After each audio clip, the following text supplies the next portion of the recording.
In any case, what I hope to talk about was actually not so much the kind of the population genetics or epidemiology of ideas that are certainly one component of transmission of religious belief, but the content of religious belief, and in particular, I wanted to expand on the key idea in Richard's first presentation, which is that religious belief is not likely to be a biological adaptation itself, but rather a byproduct of cognitive faculties that evolved for other purposes. Religion is a complex set of behaviors and beliefs, and any theory trying to explain it in psychological terms will also be complex, precisely because it is not one thing. It's very unlikely that we have a God module in the brain, but rather there are a number of different ways of thinking and feeling that are brought together in somewhat different combinations in different cultures to comprise what we think of as religion. In my commentary on Wednesday, I made mention of one key component of religious belief that recurs in many cultures, and that is the belief in disembodied spirits, souls, ghosts, gods, saints, and so on, which, following a number of cognitive psychologists, I suggest is made possible by a fundamental human cognitive ability, one that psychologists call theory of mind or intuitive psychology. Dan Dennett called it the intentional stance. That is the ability to impute invisible minds to other people as a way of explaining their behavior, from which it's a short step to conceptualize minds that are detached from their bodies, namely souls and spirits. This is part of a more general phenomenon in religious belief that Pascal Boyer and Scott Atran call attention to, that most religious concepts consist of mundane concepts, ones that we traffic in everyday thought and discourse, but with one emendation, one property struck out, but the rest of the concept being inherited intact. In the case of a soul, it is our intuitive psychology that is engaged. We think of souls without being taught as human agents who can be bribed or persuaded, who need evidence to gain knowledge. The one thing that's crossed out is that ordinarily minds are attached to bodies. You just cross that bit out and you get souls, gods, and spirits. But all the rest of our intuitive psychology comes along for the ride. You don't have to tell people that a saint, for example, will be pleased if you give it something that it wants. That's something that people supply for free. And indeed, even if religious dogma does not explicitly mention a typical trait of a human mind, experiments have shown that the followers will fill it in themselves. An amulet, an idol, an object with supernatural powers will obey our intuitive physics, but with one quality crossed out and replaced by another, namely that it can cure a disease or can listen to one's speech. Now, people who believe in these special objects don't consider them to be part of their mundane experience. It's not as if people holding religious beliefs are literally deluded and think that the laws of the universe really are abrogated routinely, which is why there is always a sense of specialness and mystery and awe and wonder surrounding religious concepts. According to Scott Atran, whose book, In Gods We Trust, is a very interesting psychological analysis of religion, an ability to entertain counterintuitive beliefs is only one of four recurring components of religious belief and practice.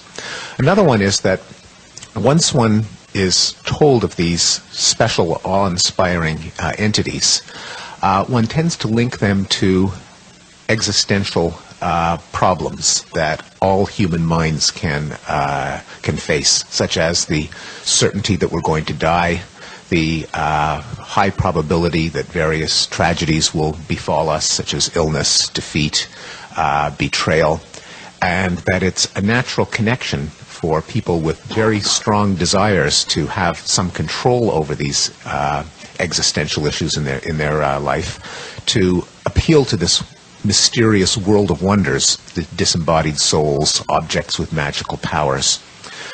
A third component is that because these counterintuitive concepts with the promise of solving or addressing existential dilemmas can't be falsified or verified, the only way to reinforce a belief in them is by a shared avowal in ceremonial circumstances of those beliefs. You can't do an experiment, but you can get together with other people and affirm one's faith in it simultaneously.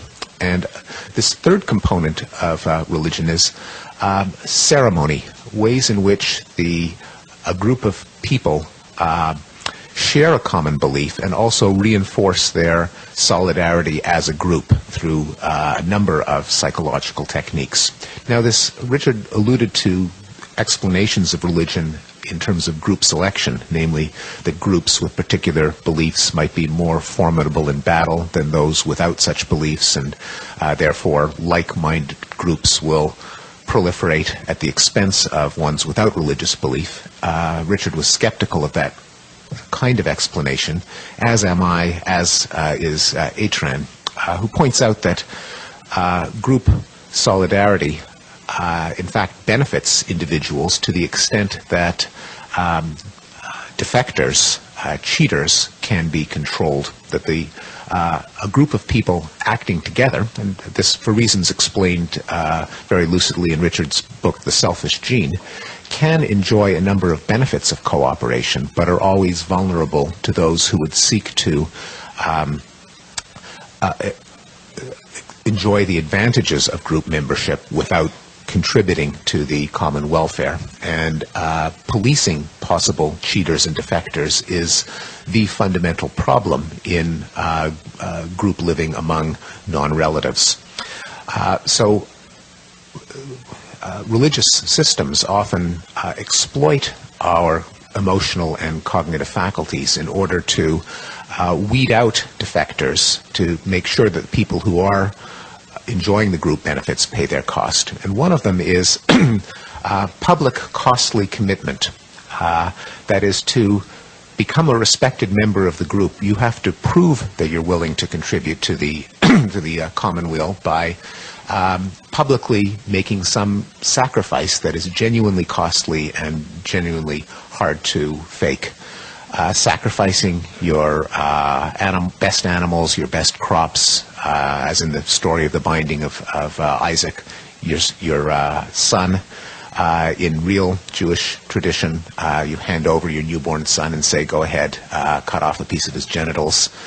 Only people who are pretty serious about being a member of the group will be willing to make such a sacrifice. And those kinds of blood sacrifices are a ubiquitous element of a religion as a commitment device. Finally, the ceremonial aspect uses a number of perceptual and cognitive quirks of humans in order to help submerge the interests of the individual to the group. And indeed, the use of these various tricks, again reinforcing one of Richard's arguments, is not evidence that humans naturally submerge themselves to the group for the benefit of the group, but on the contrary, the fact that so many different tricks and techniques must be used to get people to commit to the group suggests that it actually runs against our psychology, and which is why all of these methods of subterfuge must be called in.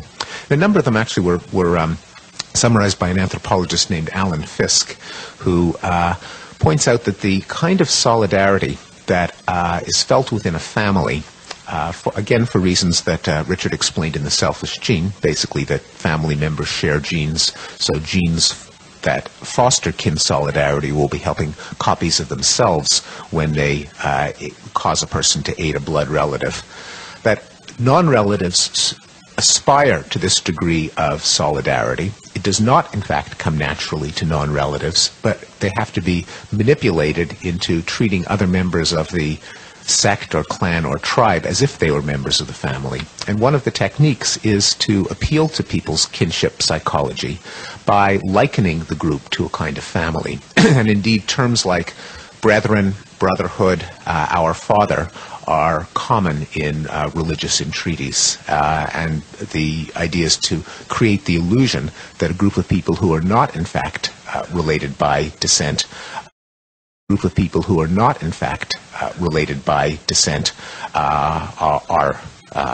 fictive kin, is what the term that anthropologists often use. Another technique is commensal celebrations, sacramental meals, as a way of fostering an illusion that people are, as we say, one flesh. There is a widespread conceptual quirk of humans, sometimes called psychological essentialism, that we feel that living things gain their powers by being made out of some kind of stuff or essence, some material that makes up their constitution and gives them their powers. And this can be seen in very young children. It can also be seen in educated adults who really do believe in the old adage, you are what you eat. One of my favorite experiments was from the psychologist Paul Rosen, who described a number of fictitious tribes to University of Pennsylvania undergraduates. And each one of these tribes hunted both turtles and wild boar. But what he manipulated in the experiment is that some of the subjects were told that this hypothetical tribe hunts turtles for their shells and hunts boar for their meat. The other was given the opposite description, that the tribe hunted boar for their tusks and turtles for their meat.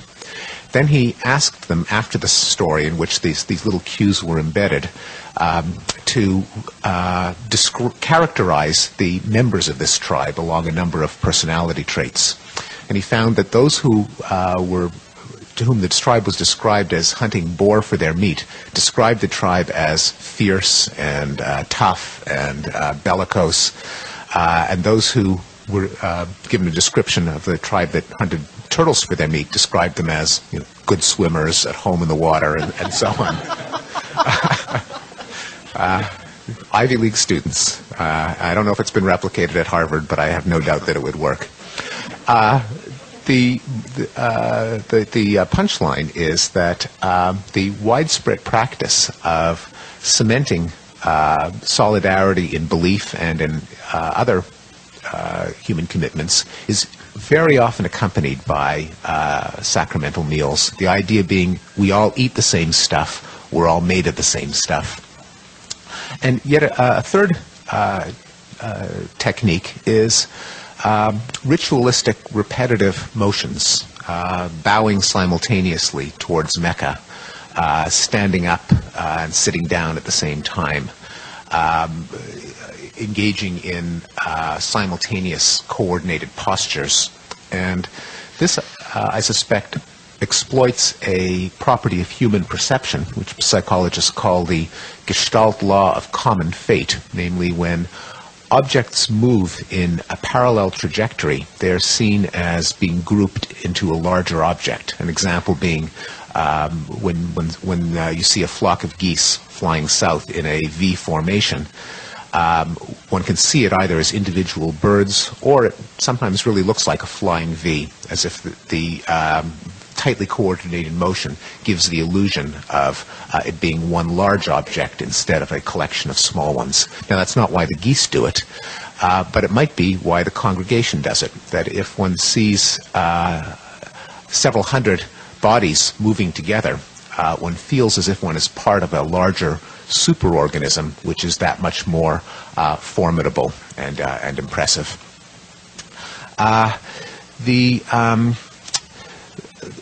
This brings me to a final point. Again, the fact that these tricks have to be used, I have to emphasize, because I think it's easy to confuse two positions. One is that people are, by engaging in these rituals, are naturally susceptible to a group psychology, and therefore the behavior is evidence that people naturally submerge their interest to those of the group, with an idea that the opposite idea, which I think is a better fit to the phenomena, namely that people don't naturally submerge their interest to the group, and which is exactly why these ceremonies and rituals and simultaneous public avowals and costly sacrifices are necessary. We don't need complicated rituals or costly sacrifices to induce us to breathe or to eat or to have sex. People don't need much inducement to do those, but they do need an inducement to avow these counterintuitive beliefs and to meld their minds with those of the rest of the community. The final point is that, again, returning to one of the major themes of Richard's earlier writings, that in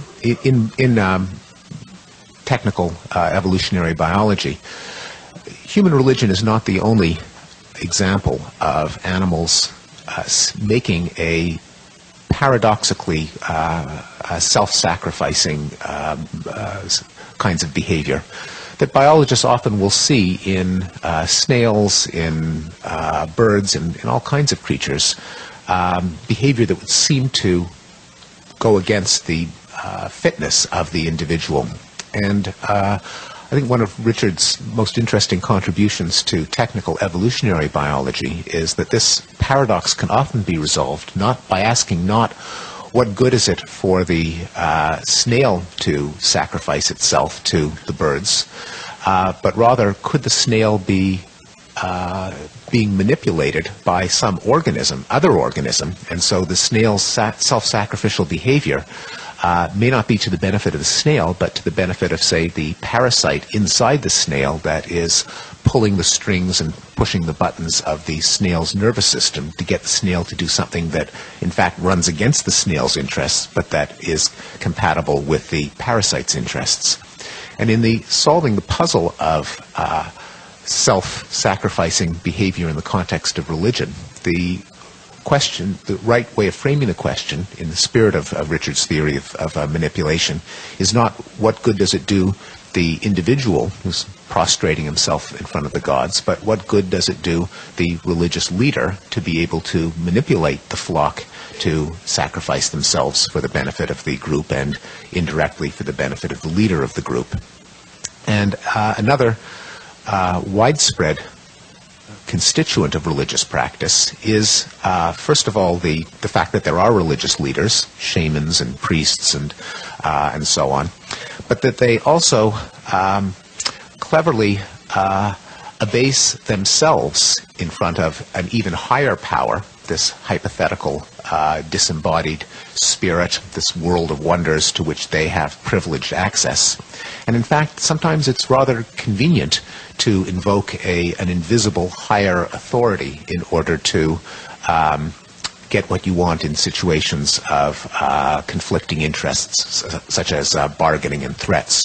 So just to take an analogy, you go into a car dealer, you want to negotiate the best price for the car, and you say, can you sell me this car for $20,000? And the car salesman says, I would love to do that, but it's really not in my power. Let me go check with my boss and see if he'll let me do that. And then they go out, smoke a cigarette, come back and say, well, gee, I would really like to, but my boss says that I can't do it, and I like your face and you're a worthy customer, but it's just beyond my power.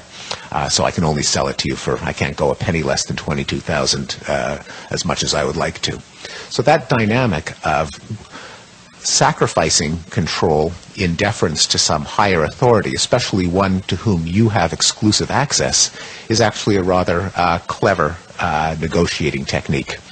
And likewise, a leader who says, the guy upstairs won't let me do this, has asked me to pass on this command to all of you, and so on, might be taking advantage of a feature of our psychology in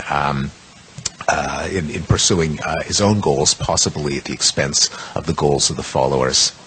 So I'll end up on that note with a note of how religious leaders can sometimes deliberately abase themselves to a hypothetical higher authority with a joke. and religion, of course, has been a fertile source for jokes and humor. And this one is set in a synagogue on Yom Kippur, the holiest day of the year, and at the climax of the ceremony, the rabbi and the cantor are standing in front of the opened ark, in front of the Torah. The cantor falls to his knees, looks skyward and says, "Lord, I am nothing." And the rabbi falls to his knees and says, "Lord, I am nothing." The congregation is overcome with emotion. And the janitor at the back of the room falls to his knees and says, "Lord, I am nothing." And the rabbi says to the cantor, "Look who thinks he's nothing."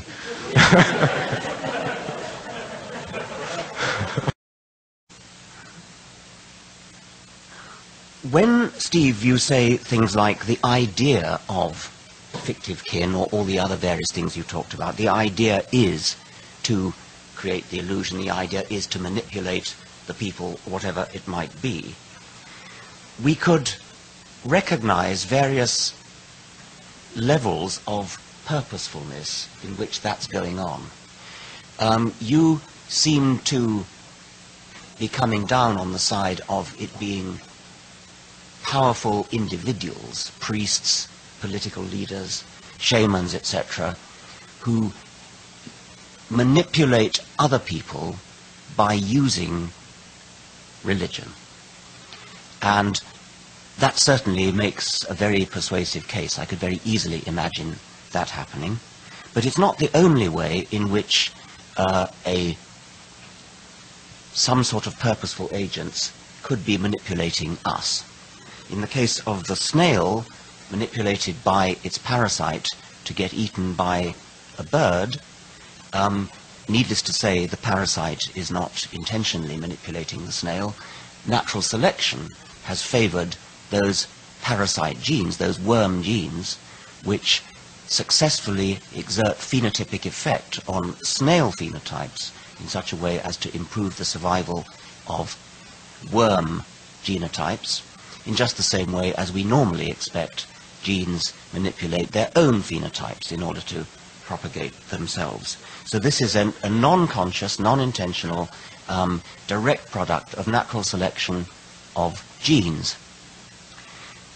The second kind of pseudo-purposeful entity that could be manipulating us is the parasitic ideas themselves. It may not be a shaman or a priest or a king who is manipulating people by exploiting religion and exploiting people's psychological impulse to religion. It may not be that priests are deliberately emulating the cynical car salesman going to ask his boss whether he can give a good deal.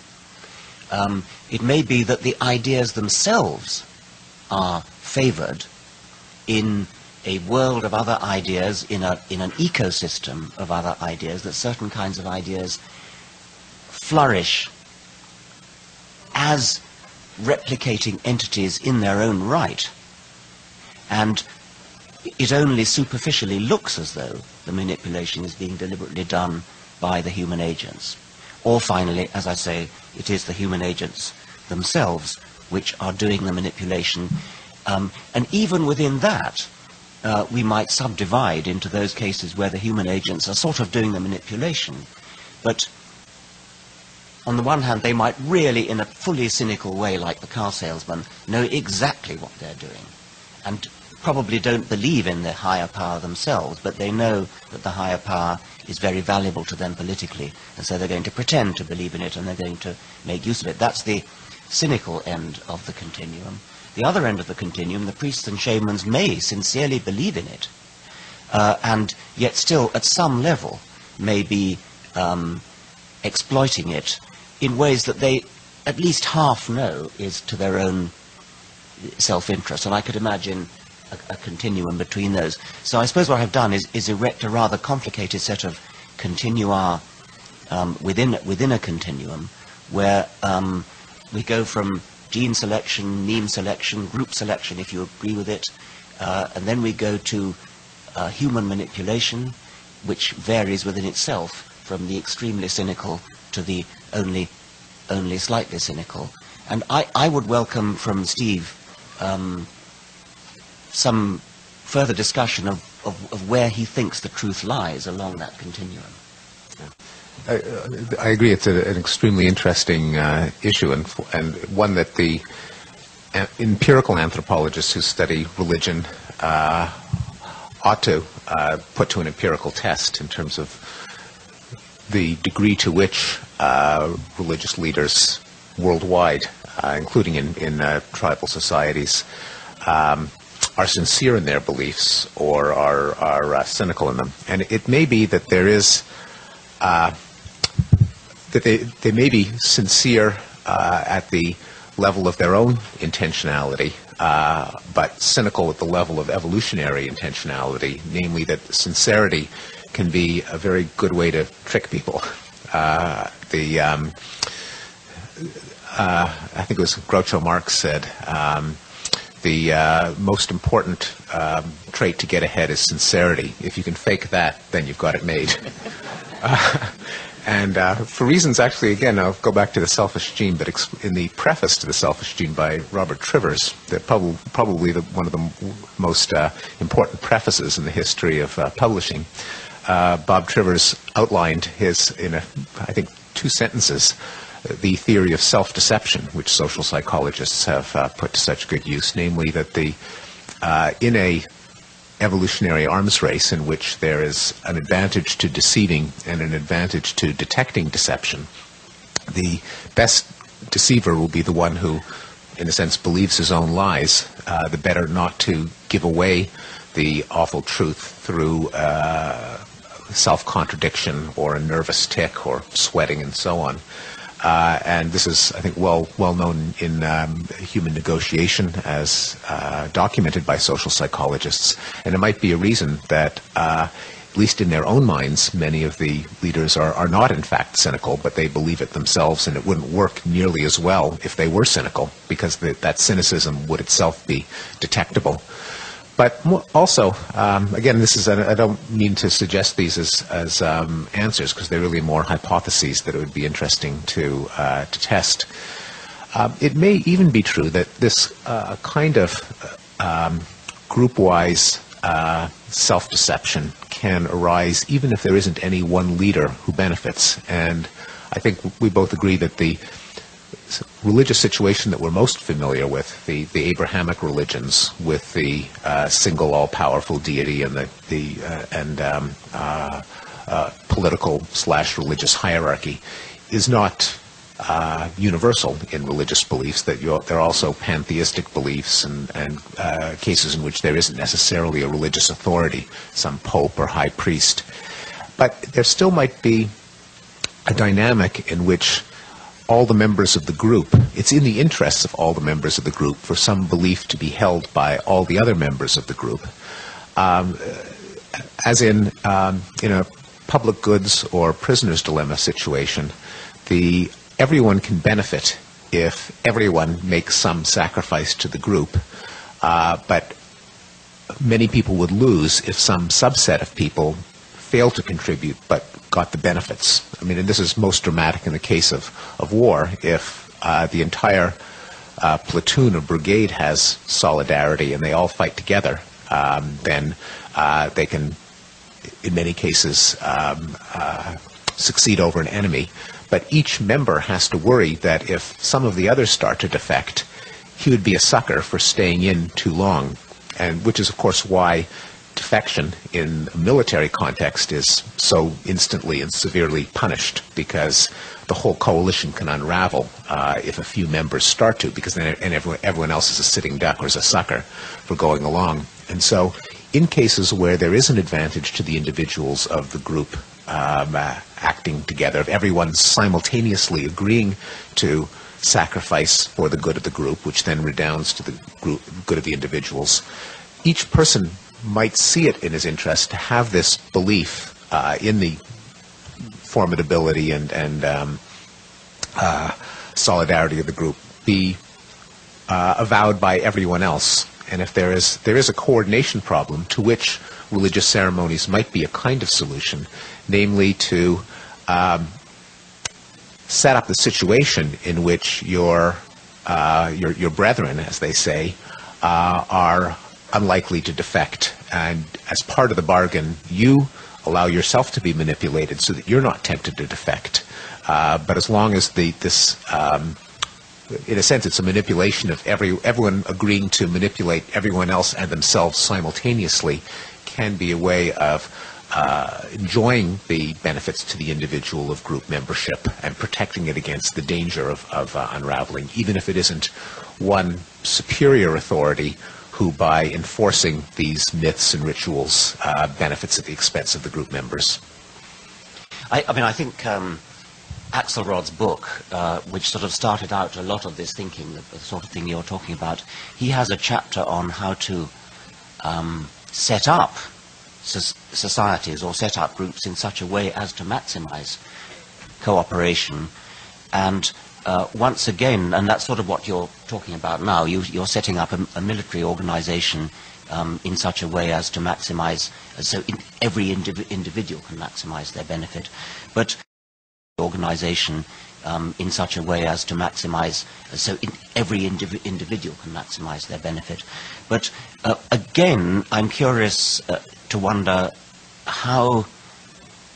the extent to which, in this case, generals did sit down together and actually say, well, how shall we organize our structure in order to maximize Axelrodian cooperation? Obviously, they never read Axelrod, but I mean, in some sense, does the High Command tailor the institutions in order to achieve the results that you're talking about, or do they, in some sense, emerge by not a simply Darwinian process, but some sort of quasi-Darwinian? And I think we need probably research on that very question. And on the matter of religion, it does seem to me vitally important to know whether religious people are being manipulated by leaders or are being manipulated by means, because that's a first step towards combating the menace which is religion. Turning to Dr. DeRose, I'm trying to work out why I found it difficult to follow quite what he was saying. I think it was because at several points, crucially, I could have done with a for example. I mean, we heard that evidentialist views that all beliefs should be based on evidence will lead, ultimately, to what he called an intolerable skepticism. And clearly he didn't have time to spell out the epistemological reasoning, and I'm certainly not asking him to do so. But it would be quite nice to hear an example of what, just one example of what intolerable skepticism might look like. I mean, how would we recognize intolerable skepticism if we saw it?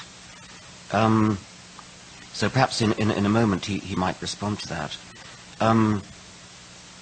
He then went on to discuss ways in which beliefs might be rationally held in the absence of evidence.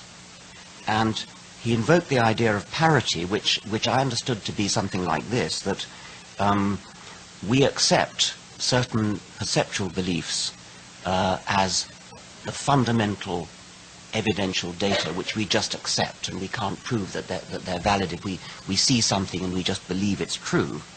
And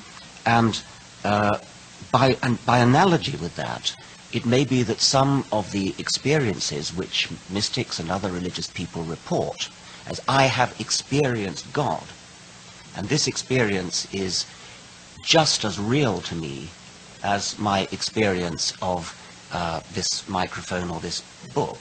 So by an argument of parity, I should accept the experience of God as just as valid as the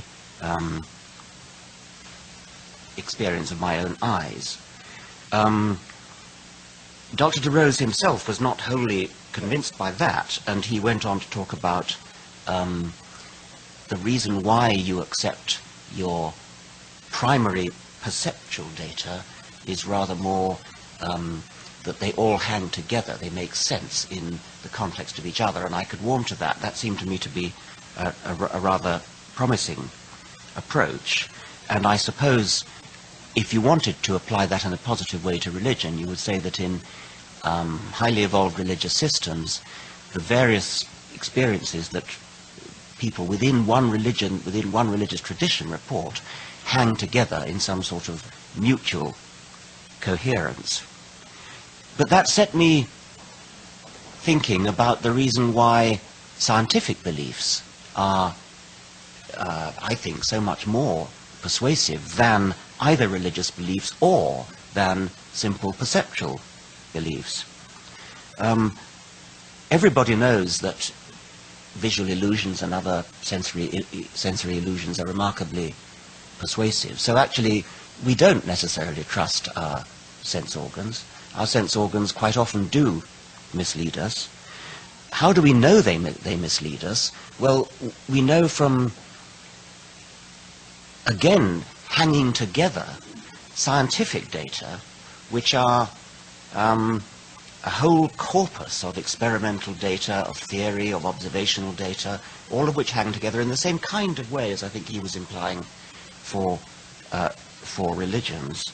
If we ask, how do we know that the continents drift about in plate tectonics? How do we know that DNA is a double helix? Nobody has seen these things. This is not direct perceptual information. What this is evidence put together by the entire international scientific community, where the measurements that are used in substantiation of theories and hypotheses are sense data. You need eyes to read the gauges of your instrument. You need eyes to read the fingerprint patterns of magnetic stripes on the sea floor, which indicate that the sea floor is spreading, or not eyes, but magnetometers, and then eyes read the gauges on the magnetometers. So certainly sense data lie at the bottom of all scientific observation and experiment, but in a very mundane, ordinary sort of way. The important evidence comes not from direct sensory perception, but from hypotheses tested, from measurements exhaustively made, from computations made upon them, from a consensus which emerges from, as I said, the entire scientific community. There are notorious cases where perception, simple perceptual beliefs, to use his phrase, are actually disconcertingly disproved by scientific evidence. I mentioned visual illusions, but the weirdness of quantum mechanics, for example, which is flat contrary to perceptual beliefs and deeply disconcerting to anybody who relies on perceptual beliefs and intuitive beliefs. Nevertheless, the experimental evidence in favor of quantum mechanics is overwhelmingly strong. And perhaps I'd better hand over to Dr. DeRose on that. Yeah, well, we're not going to be able to settle these, but just to quickly remark, on the intolerable skepticism, skating over some crucial assumptions, but the basic idea is, if your answer, view it this way. You want to know, imagine yourself faced with a skeptic, and you want to know, you ask the skeptic, what do I need to convince you? And he says, well, for your belief, for this belief, you need to give me evidence for it. And you eventually will want to know, well, which propositions will you accept as evidence without my providing evidence for them? And if he says absolutely none, I want evidence for every single one of them, and also won't allow circular reasoning, it looks like you won't have anything to begin with in your argumentation. I mean, the way to put it is, if all our beliefs are treated as guilty until proven innocent, you won't be able to prove any of them innocent because you have nothing to begin with. Thus, we try to treat at least some of them as innocent until proven guilty. And it looks like the best way to do that is to take certain simple perceptual beliefs as being among those who get that special status. You are absolutely right. Our simple perceptual beliefs go wrong. We find this out, and we correct them. Right? That's because the rationality that's conferred on them in this non-evidential way is defeasible. Can be, and what happens is, and this is one of the things science does for us, is tells us when we're going wrong. But see, the difference is, if you treat your beliefs generally as innocent until proven guilty, then there is the possibility of proving some guilty, and we do that. Right? But if you treat them all as guilty until proven innocent, there's no doing anything. That's why this approach to epistemology takes reasoning as giving some initial status to the beliefs we naturally form, and sees reasoning as just trying to adjudicate among them. And that means even if theistic beliefs have this status, right, there is still the possibility and that they get proven guilty. And that may happen. Well, then what is the difference between, I mean, why privilege theistic beliefs rather than the literally billions of beliefs which... Sometimes people hold a core belief that is very strong. When they're presented with evidence that works against that belief, the new evidence cannot be accepted. It would create a feeling that is extremely uncomfortable called cognitive dissonance.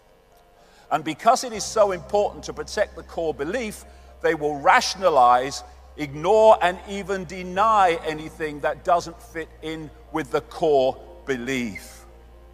Mark Twain, it's easier to fool people than to convince them they have been fooled. Why? Because they don't, understandably, want to realize they've been fooled. But it's a wonderful thing to realize you've been fooled. It's a great gift, because from that point you will not be fooled any longer. It's a wonderful gift. Abundance is yours. Claim it today. Subscribe for more great videos.